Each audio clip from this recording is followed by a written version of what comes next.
హరి ఓం. ఈశావాస్యోపనిషత్ 7వ మంత్రం. యస్మిన్ సర్వాణి భూతాని ఆత్మైవాభూద్విజానతః తత్ర కో మోహక శోక ఏకత్వమనుపశ్యతః. యస్మిన్ సర్వాణి భూతాని. యస్మిన్ అంటే ఎప్పుడైతే యస్మిన్ సర్వాణి భూతాని. సర్వాణి భూతాని అంటే అన్ని భూతాలు. యస్మిన్ సర్వాణి భూతాని ఆత్మైవాభూత్ విజానతః. ఆత్మయే అన్ని భూతాల రూపంలో అయింది, కనిపిస్తోంది అని తెలుసుకుంటాడు. యస్మిన్ సర్వాణి భూతాని ఆత్మైవాభూత్. ఆత్మైవాభూత్ అంటే ఆత్మయే ఈ భూతాలు.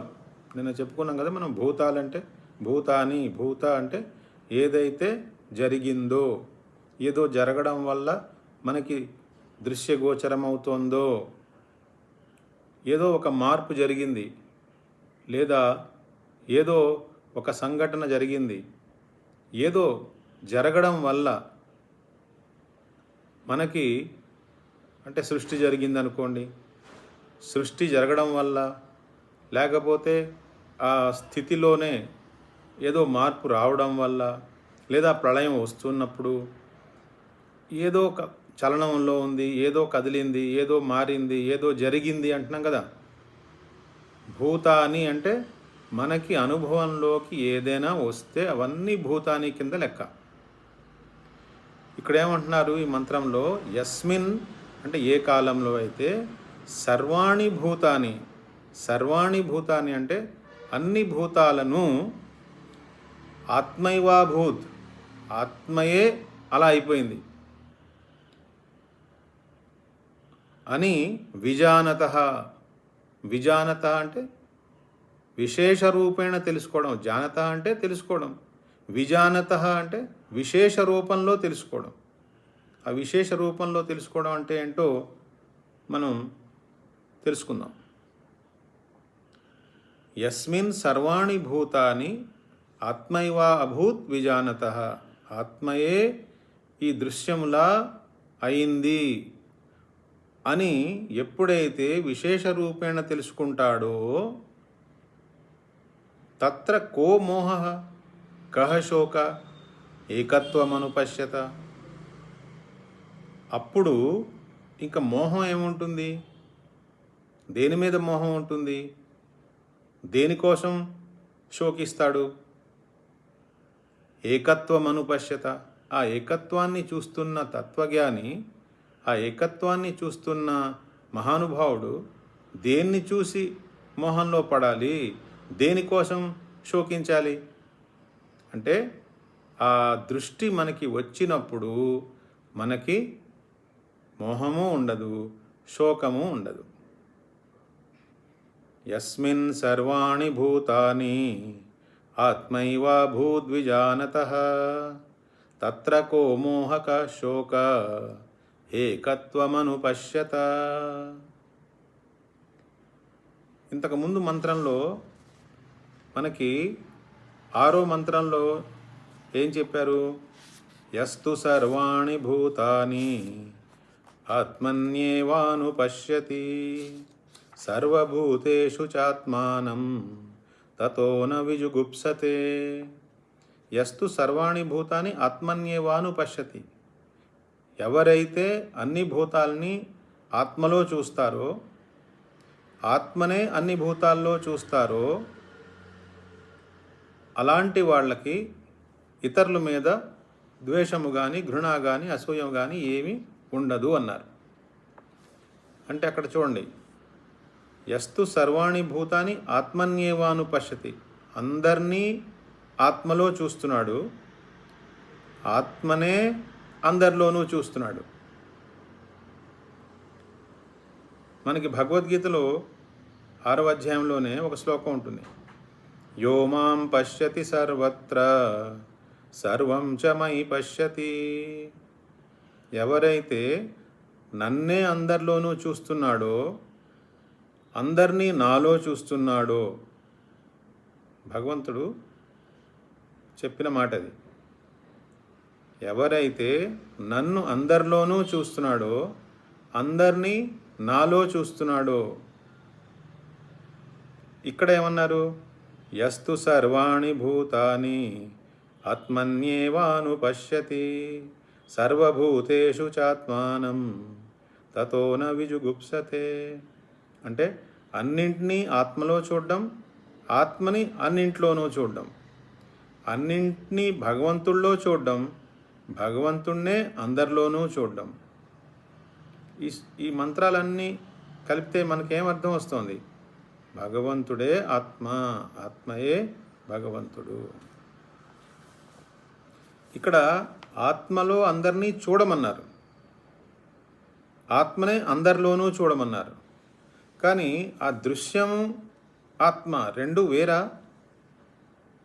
ఆ విషయం ఇక్కడ క్లియర్ చేస్తున్నారు. ఏమని? యస్మిన్ సర్వాణి భూతాని ఆత్మైవాభూత్. ఆత్మైవాభూత్ అంటే ఆత్మయే ఆ దృశ్యములా కనిపిస్తోంది.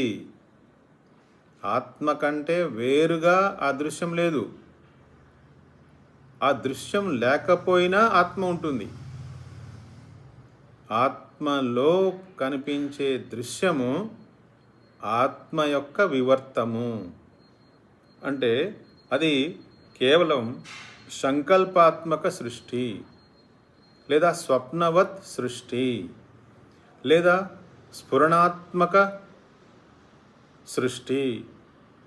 అంటే నిజంగా ఏమీ మారకుండానే మనకి ఇంత పెద్ద మార్పు జరిగినట్టుగా కనిపిస్తుంది. అంటే ఏంటి? ఇప్పుడు పాలు ఉన్నాయనుకోండి, తోడు పెట్టాము, పెరుగు అయిపోయింది. అంటే ఏమైంది? పాలు పెరుగుగా మారిపోయినప్పుడు ఇంకా పాలు ఉండవు. కానీ ఆత్మ విషయంలో లేదా భగవతత్వం విషయంలో అలా కాదు. పూర్ణమదః పూర్ణమిదం పూర్ణాత్ పూర్ణముదచ్యతే పూర్ణస్య పూర్ణమాదాయ పూర్ణమేవావశిష్యతే. ఆ పూర్ణంలోంచి ఈ పూర్ణం వచ్చినప్పుడు ఆ పూర్ణం ఆ పూర్ణంలాగే ఉంది. ఇప్పుడు చెప్పండి, పాలల్లోంచి పెరుగు వచ్చినా పాలు పాలులాగే ఉన్నాయంటే అది మనకి తెలిసిన పాలు పెరుగు కథ అక్కడ జరగట్లేదన్నమాట. కాబట్టి దానికి ఉదాహరణగా మనం ఏం చెప్పుకోవచ్చు? బెస్ట్ ఎగ్జాంపుల్ ఏంటి? స్వప్నవత్ సృష్టి. కలలో ఎలాగైతే మనం అనేక దృశ్యాలని చూస్తామో, మెళుకు వచ్చిన తర్వాత అవన్నీ ఏమీ లేవని తెలుసుకుంటాము, అది కేవలం స్ఫురణ మాత్రమే అని తెలుసుకుంటాము. అదేవిధంగా భగవంతుడి యొక్క సంకల్పం వల్ల వచ్చిన సృష్టి, సంకల్పాత్మక సృష్టి, స్ఫురణాత్మక సృష్టి, స్వప్నవత్ సృష్టి. అంటే ఆత్మయే తలంపులుగా కనిపిస్తోంది. ఆత్మలోనే తలంపులు వస్తున్నాయి, తలంపులలోనే దృశ్యాలు కనిపిస్తున్నాయి. అంటే ఆ దృశ్యానికి ఆధారము ఆత్మయే, ఆ దృశ్యాన్ని ప్రకాశించేది ఆత్మయే, ఆ దృశ్యం లేచింది ఆత్మలోనే, ఆడుతున్నది ఆత్మలోనే, విలీనమైపోయేది ఆత్మలోనే. ఇలా జరిగినప్పటికీ ఆత్మ ఆత్మలానే ఉంటుంది, అందులో ఏమీ మార్పు రాదు. ఇదే సృష్టి రహస్యము. భగవంతుడిలోంచి సృష్టి వస్తుంది, భగవంతుడిలోనే సృష్టి ఉంటుంది, భగవంతుడిలోనే సృష్టి విలీనం అయిపోతుంది. కానీ భగవంతుడు భగవంతుడిలాగే ఉంటాడు. యతో వా ఇమాని భూతాని జాయంతే ఏన జాతాని జీవంతి యత్ప్రయంతి అభిసంవిశంతి తద్బ్రహ్మ తద్విజిజ్ఞాసస్వ.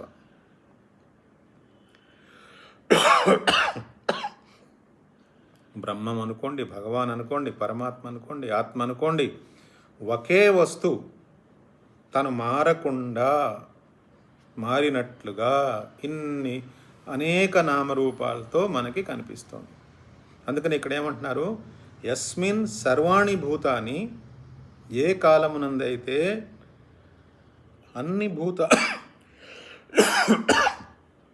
అన్ని భూతాలు ఆత్మయే అన్ని భూతాలుగా అయింది, మారకుండానే అయింది. అలా ఎలా అయిపోతుంది అంటే అదే దానికి ఉన్న స్పెషల్ పవర్. భగవంతుడు కూర్చుని ఒక్కొక్కటి పేర్చుకుంటూ సృష్టించడు. స ఐక్షత్, ఆయన అలా చూశాడంతే. ఆ చూడడంలోనే అయిపోయింది, సృష్టి అయిపోయింది. మన దృష్టిలోనే సృష్టి ఉంటుంది. మన దృష్టిలోనే సృష్టి ఉంటుంది. ఆత్మయే ఆ సృష్టిలా మనకి కనపడుతోంది. కాబట్టి ఆత్మ వేరు, సృష్టి వేరు కాదు. సృష్టి ఆత్మలో ఉన్న స్ఫురణ మాత్రమే. కాబట్టి ఎప్పుడైతే మనం ఈ విధంగా అన్ని భూతాలని మనం ఆత్మయే అన్ని భూతాలుగా అయింది అని విశేష రూపంలో తెలుసుకుంటున్నామో, ఈ విజానత మామూలుగా ఒక సాధారణ వ్యక్తికి ఉండే జ్ఞానం ఏంటి? వాళ్ళ భావన ఎలా చేస్తారు? ఈ సృష్టి లేదా ఈ ప్రపంచం ఏదైతే ఉందో ఇది నాకంటే వేరుగా ఉంది. ఈ ప్రపంచాన్ని ఎవరో సృష్టించాడు, ఆ సృష్టికర్త ఎక్కడో ఉన్నాడు. సో సృష్టికర్త ఎక్కడో ఉన్నాడు, ఈ సృష్టి నాకంటే వేరుగా ఉంది, నేను ఈ సృష్టి కంటే వేరు. అంటే ఎన్ని? 3. ఒకటి భగవంతుడు లేదా పరమేశ్వరుడు, పరమాత్మ, ఆయన ఎక్కడో వేరేగా ఉన్నాడు. ఆయన ఇదంతా సృష్టించేశాడు. నేను దీనికంటే వేరుగా ఉన్నాను, ఇందులో ఏదో ఇరుక్కుపోయి నేను గిలగిలలు కొట్టుకుంటున్నాను. ఇది సర్వసాధారణమైనటువంటి జానత. అంటే అందరూ ఇలా భావిస్తారు. కానీ విశేష రూపేణ తెలుసుకోవడం అంటే ఏంటి? విశేష రూపేణ తెలుసుకోవడం అంటే ఇప్పుడు భక్తులు ఏం చేస్తారంటే భగవంతుడి యొక్క విభూతి ఈ సృష్టి అంతా, నేను భగవంతుడి యొక్క దాసుణ్ణి, ఈ సృష్టితో నాకేమి సంబంధం లేదు, కానీ ఇది ఆయనది కాబట్టి జాగ్రత్తగా నా కర్తవ్య కర్మలు చేసుకుంటూ ఇవన్నీ ఆయన సేవలో నేను వాడుకుంటాను అని భక్తులు భగవంతుడి మీద దృష్టి పెట్టడం వల్ల ఈ అనేకత్వంతో ఉన్న మోహం కానీ శోకం కానీ దాటేస్తారు. అది ఒక రకమైన విజానత. స్పెషల్గా తెలుసుకున్నట్టేగా.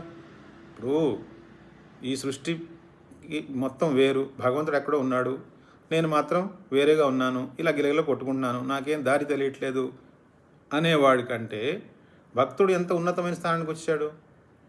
కానీ ఆ భక్తుడు 3 ముక్కలాట ఆడుతున్నాడు. 3 ముక్కలాట అంటే ఏంటి? భగవంతుడు ఉన్నాడు, నేను ఉన్నాను, ప్రపంచము ఉంది. అంటే భగవంతుడు ఉన్నాడు, సృష్టి ఉంది, నేను ఉన్నాను, 3 ముక్కలాట అనమాట.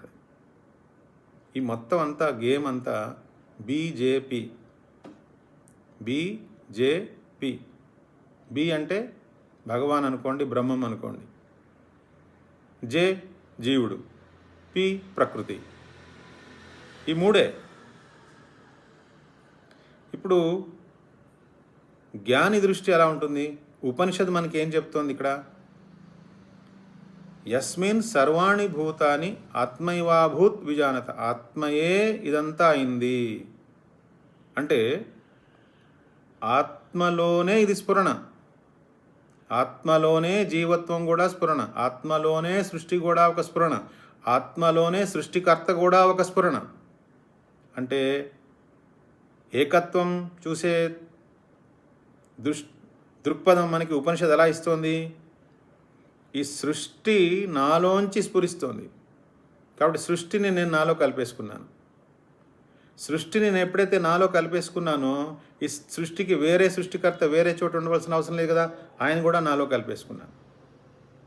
నేను ఇక్కడే కూర్చుని ఈ సృష్టిని అనుభవిస్తున్నాను కాబట్టి ఈ సృష్టికి సృష్టికర్త ఎక్కడో ఉంటాడని ఇక్కడే కూర్చుని మొదలుపెట్టాను కదా నేను ఆలోచించడం.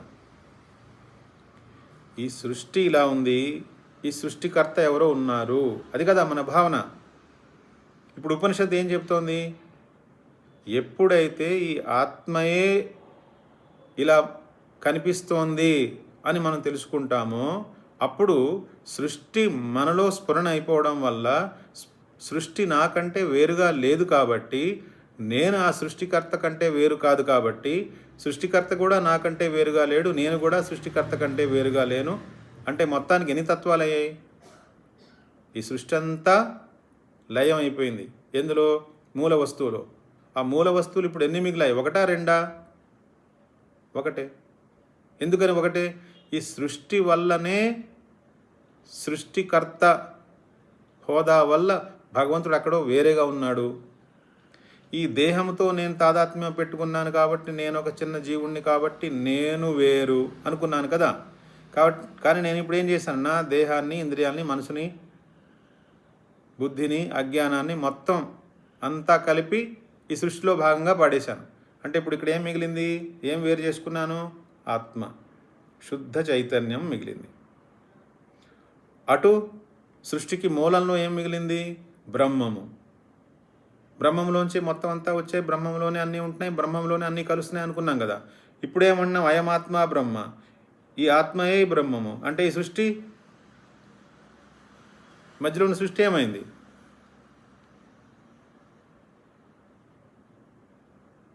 ఏకత్వమనుపశ్యత. అప్పుడు మనకి ఈశావాస్యం ఇదం సర్వం లెక్క సరిపోయింది.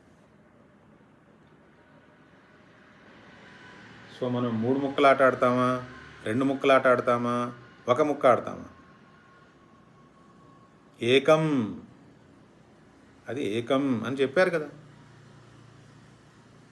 శాంతం శివం అద్వైతం అని చెప్పారుగా. కాబట్టి మూల వస్తువు ఒకటే ఉంది, అది మారదు. మూల వస్తువు ఒకటే ఉంది, అది మారదు. మరి మారినప్పుడు మనకి ఏదైనా అనేకత్వం కనిపించిందంటే అది కేవలం సంకల్పాత్మక సృష్టి, స్ఫురణాత్మక సృష్టి, స్వప్నవత్ సృష్టి. కాబట్టి 3 కాలాల్లోనూ ఉన్న మూల వస్తువు ఒకటే. ఆ వస్తువే నేను. అందులో సృష్టిలా ఏదైనా కనపడితే నేనే అలా అయ్యాను. అంటే ఆత్మయే అలా కనపడుతోంది, ఆ దృశ్యంలా కనపడుతోంది. దీనికి బాగా విశ్లేషణ చేసుకోవాలంటే ఒకే ఒక క్లూ ఉంది మనకి. మనలో తలంపు ఎక్కడి నుంచి వస్తోంది, ఆ తలంపుని మనం తెలుసుకోగలుగుతున్నామా లేదా, తలంపు నేను ఎలా ఉన్నాం, ఇది చూసుకుంటే సృష్టి రహస్యం అంతా అర్థమైపోతుంది. నాలోంచే తలంపు వస్తుంది, నేను తలంపుని తెలుసుకోగలను, తలంపులు నన్ను తెలుసుకోలేకపోతున్నాయి. నాకంటే వేరుగా తలంపులు లేవు. తలంపులు ఉన్నా లేకపోయినా నేను ఉంటాను. జాగ్రత్త స్వప్నలో తలంపులు ఉంటాయి, సుషుప్తిలో తలంపులు ఉండవు. కానీ నేను తలంపులున్నా ఉంటాను, తలంపులు లేకపోయినా ఉంటాను. అంటే ఇప్పుడు తలంపుకి నా అస్తిత్వానికి ఏంటి సంబంధం? నా అస్తిత్వం మారిపోయి తలంపులు వచ్చాయా? నా అస్తిత్వం మారకుండానే తలంపులు వస్తున్నాయా? ఇదే మనం తెలుసుకోవలసిన రహస్యం. నాలో మార్పు జరగడం వల్ల తలంపులు వచ్చాయా? నాలో మార్పులు ఏమి రాకుండానే తలంపులు వస్తున్నాయా? తలంపులు వచ్చి పోతున్నా సరే నేనులానే ఉంటున్నానా? ఎప్పుడైతే ఈ ఆత్మయే తలంపుల్లా వస్తోంది, తలంపుల్లా కనిపిస్తోంది అని తెలుసుకుంటాము. భగవద్గీతలో శ్రీకృష్ణ పరమాత్మ భూమిరాపో నలో వాయు కమ్మనో బుద్ధిరేవచ అహంకార ఇతీయం మే భిన్నాత్ ప్రకృతిరష్టదా.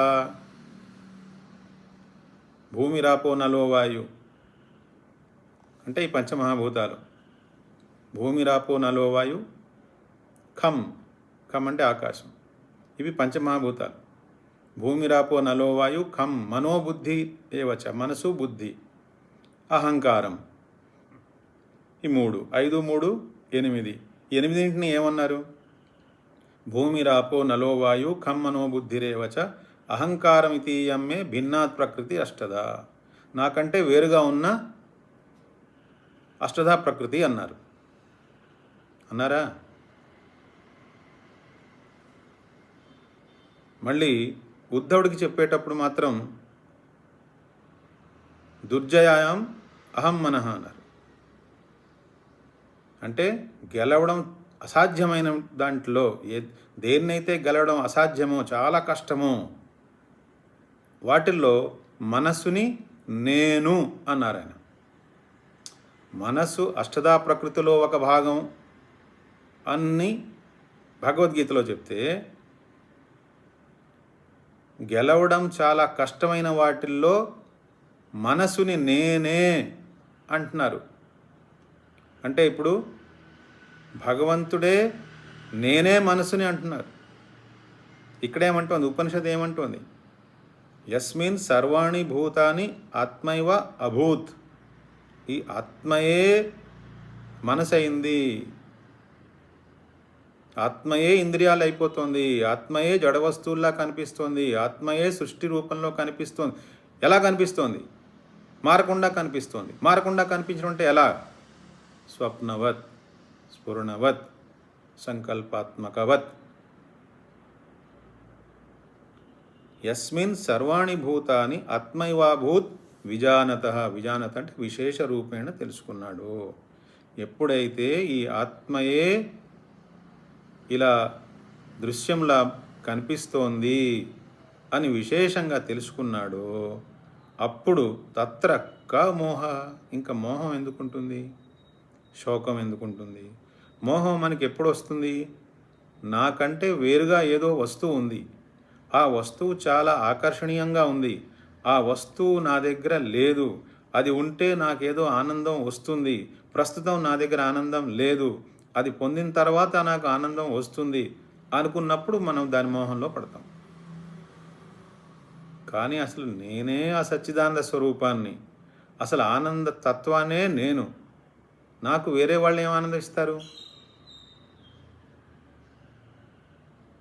అని ఎప్పుడైతే తెలుసుకుంటున్నాడో తన ఆనందం కోసం తను క్రియేట్ చేసుకున్న దృశ్యాల మీద ఇంకా మోజు ఉండదు. అదే మనకేం చెప్పారు?